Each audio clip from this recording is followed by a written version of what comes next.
الحمد لله نحمده ونستعينه ونستغفره ونؤمن به ونتوكل عليه ونعوذ بالله من شرور أنفسنا ومن سيئات أعمالنا من يهده الله فلا مضل له ومن يضلله فلا هادي له ونشهد أن لا إله إلا الله ونشهد أن محمدًا عبده ورسوله أما بعد فأعوذ بالله من الشيطان الرجيم بسم الله الرحمن الرحيم شهر رمضان الذي أنزل فيه القرآن وقال النبي صلى الله عليه وسلم من صام رمضان إيمانا واحتسابا غفر له ما تقدم من ذنبه أو كما قال النبي صلى الله عليه وسلم صدق الله العظيم وصدق رسوله النبي الكريم ونحن على ذلك لمن الشاهدين والشاكرين والحمد لله رب العالمين. بزرگوں بھائیوں، اللہ تعالیٰ نے اپنے فضل سے ہم سب کو پھر ایک مرتبہ رمضان المبارک کا مہینہ نصیب فرمایا. دیکھو، یہ بڑی قیمتی گھڑی ہے، بڑا قیمتی وقت ہے. کچھ لوگ وہ بھی رہے ہوں گے کہ رمضان المبارک کا چاند نکلنے والا رہا ہوگا اور اس سے پہلے وہ دنیا سے چلے گئے. یہ رحمت والا، برکت والا، عظمت والا مہینہ ان کو نہیں مل سکا. اللہ تعالیٰ نے جب ایک نعمت دی ہے تو ہم سب کو چاہیے کہ اس مبارک مہینے کی بھرپور قدر کریں. دیکھو، جو چیز جتنی قیمتی ہوتی ہے اس کی حفاظت، اس کی قدر اتنی زیادہ ہوتی ہے. آپ نے دیکھا ہوگا ہم لوگ گھر بنواتے ہیں، میٹیریل والا ریتی کو روڈ پر ڈال کر کے چلا جاتا ہے. وہ ریتی روڈ پہ پڑی رہتی ہے، ہمیں کوئی فکر نہیں رہتی. اینٹ روڈ پہ پڑی رہتی ہے، ہمیں کوئی فکر نہیں رہتی ہے. سریا روڈ پہ پڑا رہتا ہے، ہمیں کوئی فکر نہیں ہوتا ہے. ہم آرام سے گھر میں لیٹے ہوئے ہیں، کھانا کھا رہے ہیں، گھوم رہے ہیں. لیکن سونا اور چاندی کتنا قیمتی ہے. سونے کا اگر ایک اتنا بڑا ٹکڑا بھی ہو تو ہم اس کو باہر تو دور کی بات، گھر میں بھی ویسے نہیں چھوڑتے.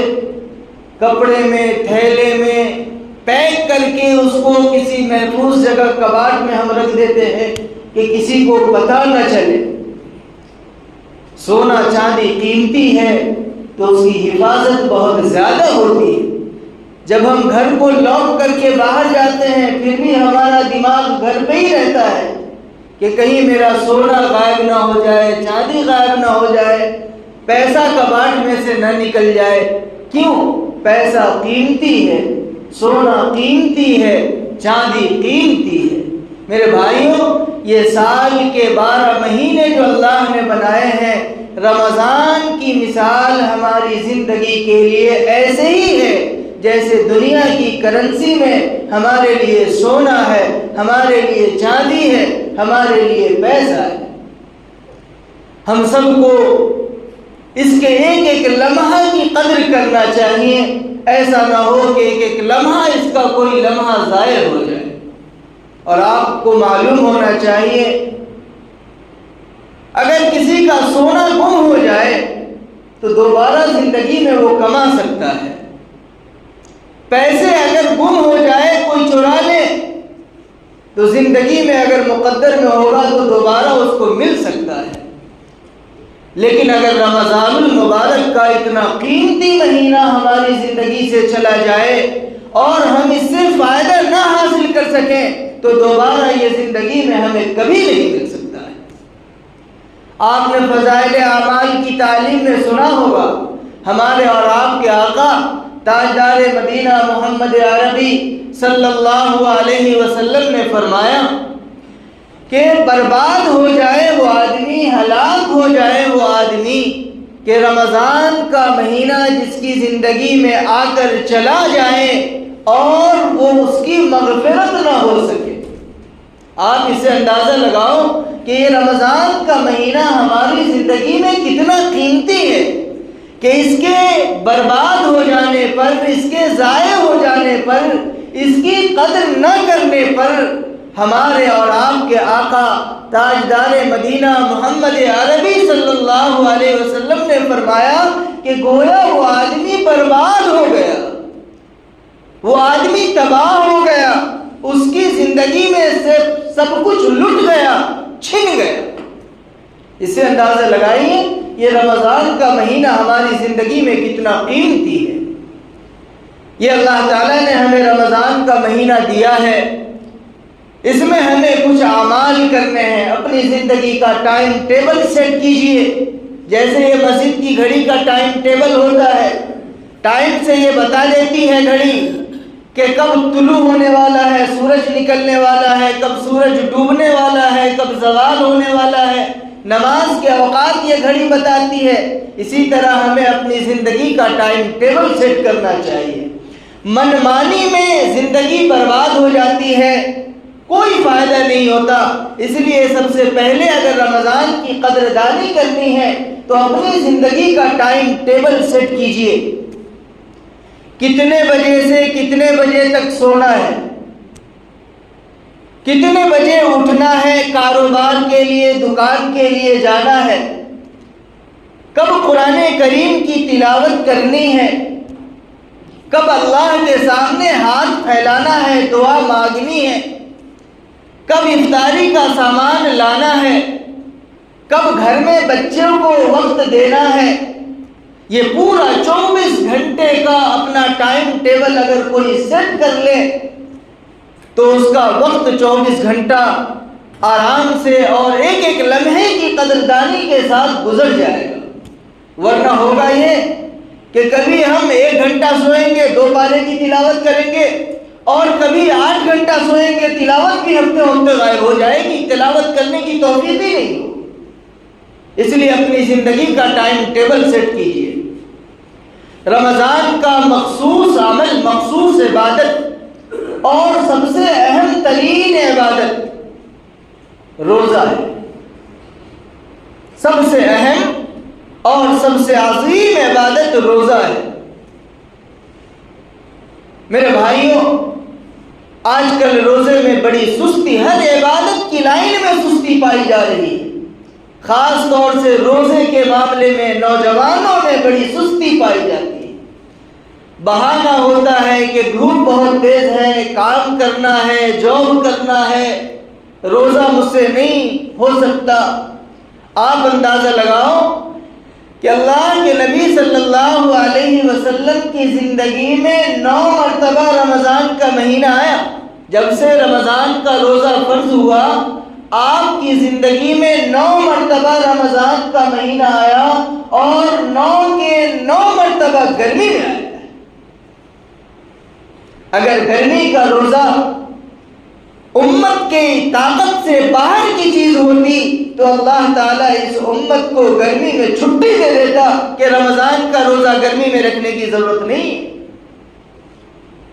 لیکن اللہ کو معلوم ہے کہ یہ میرے بندے کی طاقت سے باہر کی چیز نہیں ہے، اس کو رکھا جا سکتا ہے، ٹھنڈی میں بھی رکھا جا سکتا ہے، برسات میں بھی رکھا جا سکتا ہے، اور مئی جون کی گرمی میں بھی رکھا جا سکتا ہے۔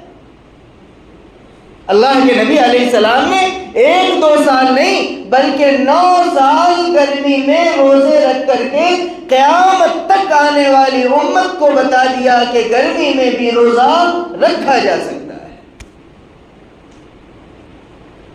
ہاں، جن لوگوں کی مجبوری تھی، جن لوگوں کو عذر تھا، ایسے 4 لوگوں کو اللہ تعالیٰ نے اور اللہ کے نبی علیہ السلام نے روزے سے سائڈ کر دیا کہ ان کو روزہ نہیں رکھنا ہے۔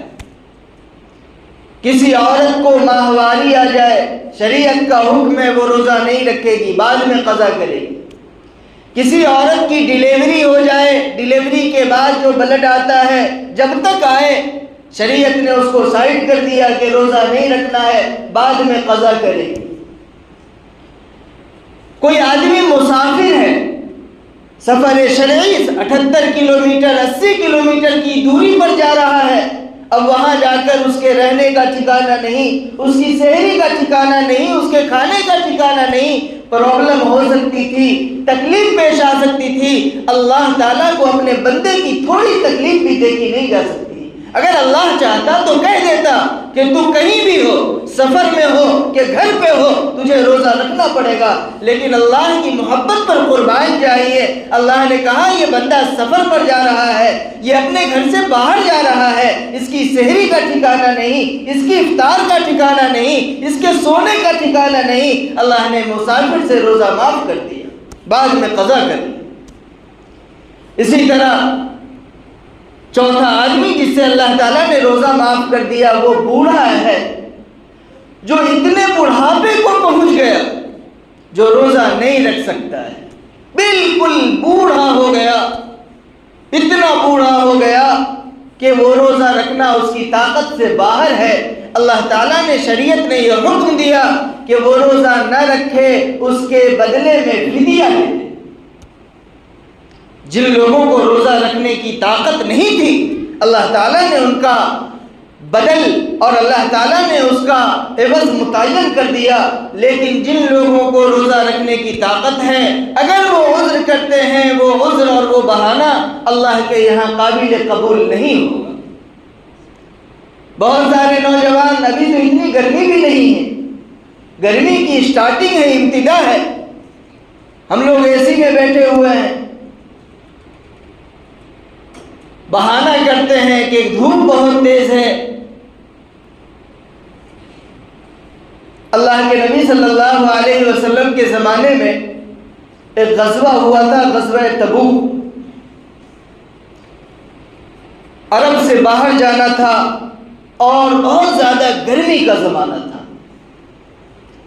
کچھ منافقوں نے، جو باہر سے تو مسلمان دکھتے تھے لیکن ان کا دل ایمان کے نور سے خالی تھا، بہانہ اسی وقت بنتا ہے جب دل میں ایمان کی روشنی نہ ہو، اور جب دل میں ایمان کی روشنی ہو، اللہ اور اس کے رسول کی محبت ہو، پھر بہانے دل میں نہیں آتے ہیں، دماغ میں نہیں آتے ہیں۔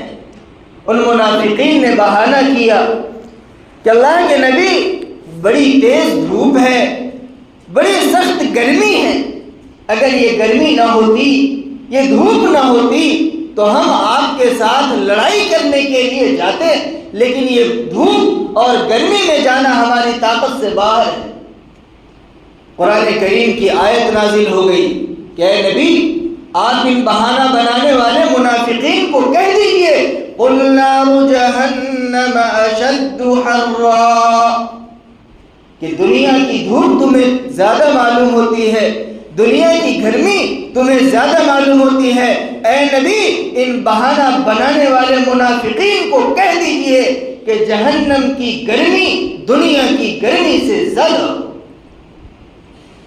دنیا کی گرمی تمہیں برداشت نہیں ہوتی ہے، جہنم کی آگ کی گرمی تم کیسے برداشت کر پاؤ گے؟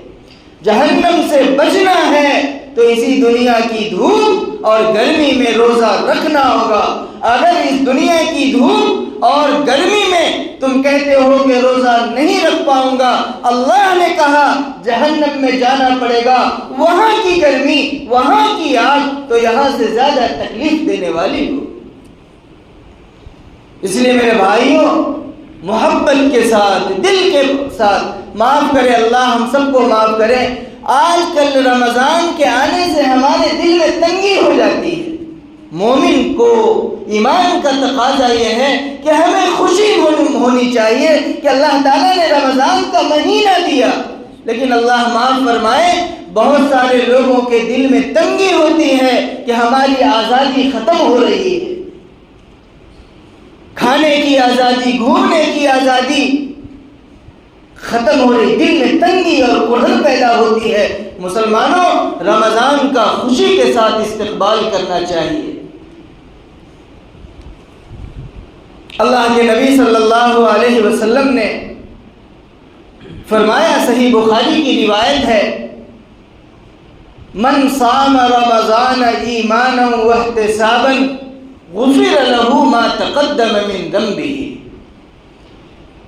کہ جو آدمی رمضان میں روزہ رکھتا ہے ایماناً، صحیح عقیدے کے ساتھ، احتساباً، مجبور ہو کر نہیں، زبردستی نہیں، کسی کے دباؤ میں نہیں، دکھانے کے لیے نہیں، احتساباً، ثواب کی نیت سے، اللہ کو راضی کرنے کی نیت سے، تو اس پر اللہ انعام کیا دے گا؟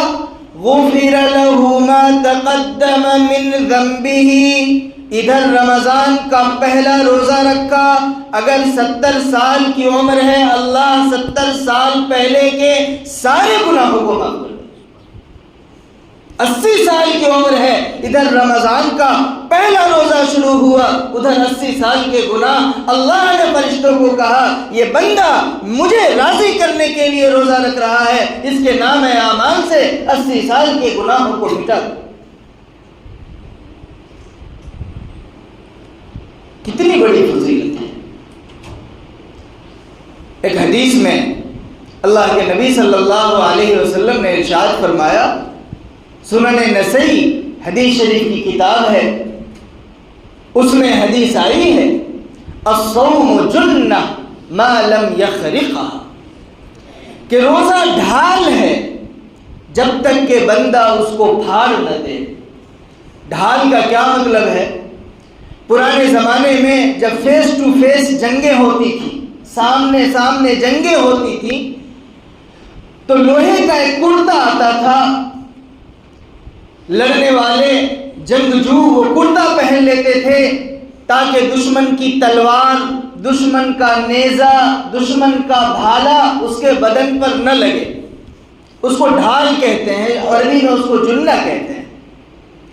اللہ کے نبی صلی اللہ علیہ وسلم نے فرمایا کہ جیسے دنیا میں وہ لوہے کا کرتا ہوتا ہے جو دشمن کی تلوار سے، دشمن کے نیزے سے، دشمن کے بھالے سے لڑائی کرنے والے کی حفاظت کرتا ہے، اللہ تبارک و تعالی کل قیامت کے دن اسی روزہ کو ڈھال بنا دے گا جو جہنم کی آگ اور جہنم کی گرمی سے تمہاری حفاظت کرے۔ یعنی یہ دنیا کا روزہ یہ آخرت کا ڈھال ہے۔ دنیا میں جس طرح لوہے کا کرتا دشمن کے تلوار سے حفاظت کرتا ہے، کل قیامت کے دن یہ امت کا رکھا ہوا روزہ جہنم سے حفاظت کرے۔ کتنی بڑی فضیلت کی بات ہے۔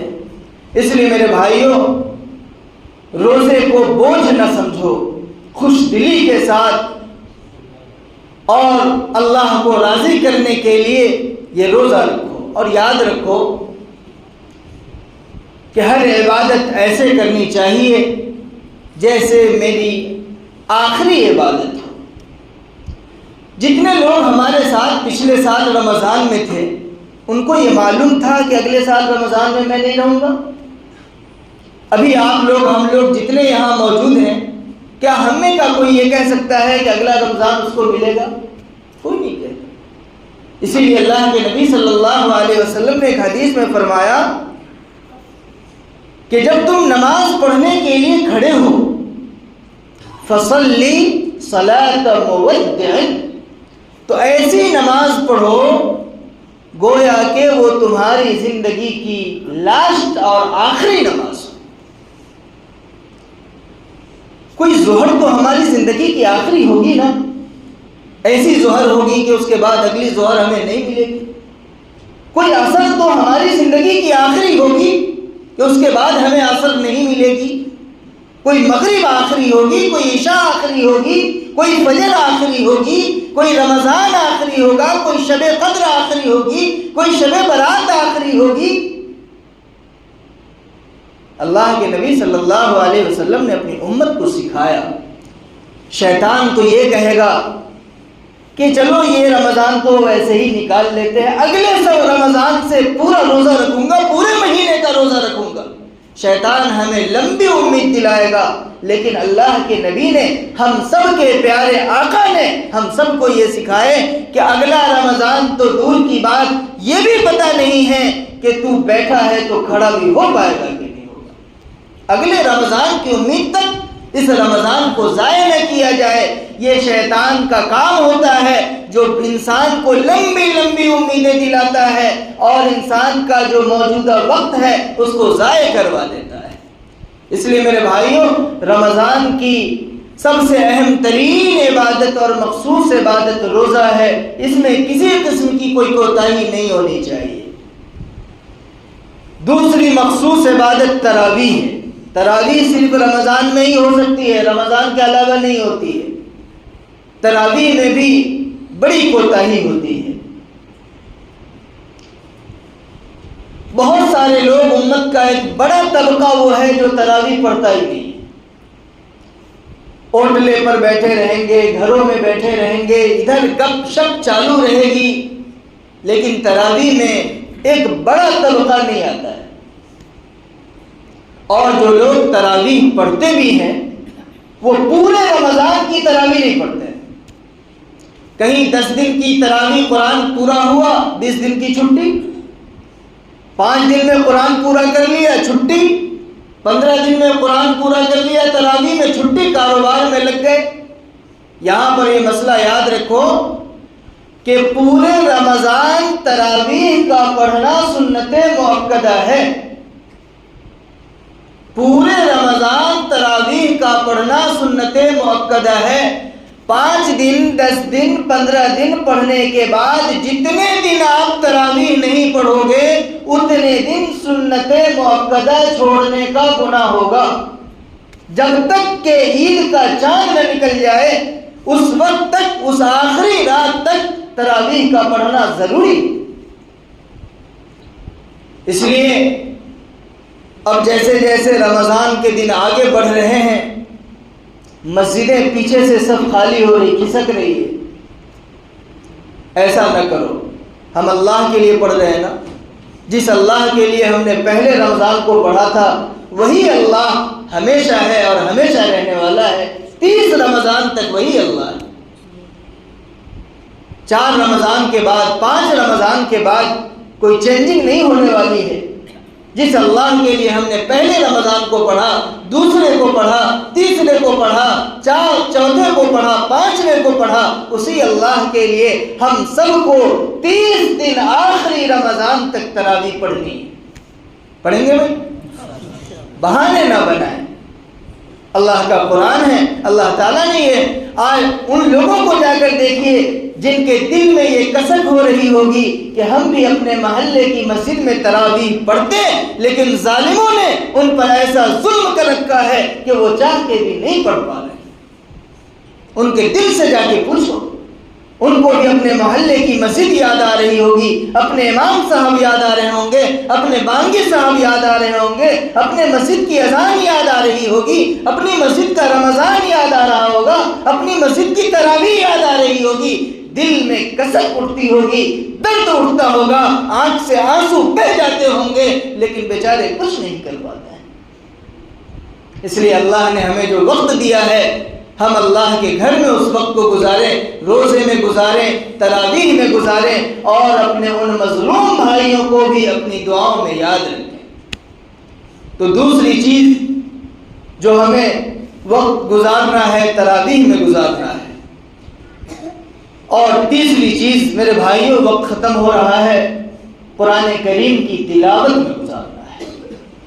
قرآن کریم کی تلاوت، اپنی زندگی کا ٹائم ٹیبل سیٹ کیجئے، جتنا بھی وقت ہو قرآن کریم کی کم سے کم بالکل ادنا درجہ یہ ہے کہ روزانہ 1 پارے کی تلاوت تو کر ہی لینا چاہیے۔ 1 پارے کی کریں گے تو پورے مہینے میں 1 قرآن مکمل ہو جائے گا، اس سے کم کیا تلاوت کی جائے۔